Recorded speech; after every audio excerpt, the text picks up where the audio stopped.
वाणिज्य विभागमा अनलाइन माध्यमबाट दर्ता भएका फर्म तथा व्यवसायहरूको आफै घरबाट पासपोर्ट रिसेट अथवा पासपोर्ट सेट गर्न कसरी सकिन्छ भन्ने विषयमा सिकाउन गइरहेको छु। सुरुमा हामी कुनै एक ब्राउजरमा गई doc.gov.np सर्च गर्नुपर्नेछ। त्यहाँ रहेको फर्म तथा कम्पनीको अनलाइन सेवामा जानु होला। तलपट्टि रहेको नवीकरण संशोधन खारेजी प्रतिलिपिको लागि भन्नेमा साइन अप गर्नु होला। अनि यहाँ रहेको कुनै एउटा विवरण भर्नु होला। प्रोपराइटरको नाम राख्नुभयो भने बेस्ट हुनसक्छ। अनि सर्च गर्नु होला। खोज्नुहोस्मा गइसकेपछि तपाईँहरूको विवरण देखा पर्नेछ। त्यहाँ रहेको रजिस्टरमा क्लिक गर्नु होला र कार्यालय देखाउनेछ। इमेल आइडीमा नयाँ इमेल राख्नु होला।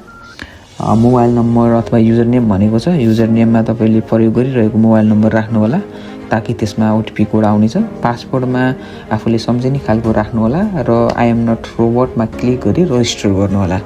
भर्खर राखेको मोबाइल नम्बरमा 4 अङ्कको ओटिपी कोड जानेछ।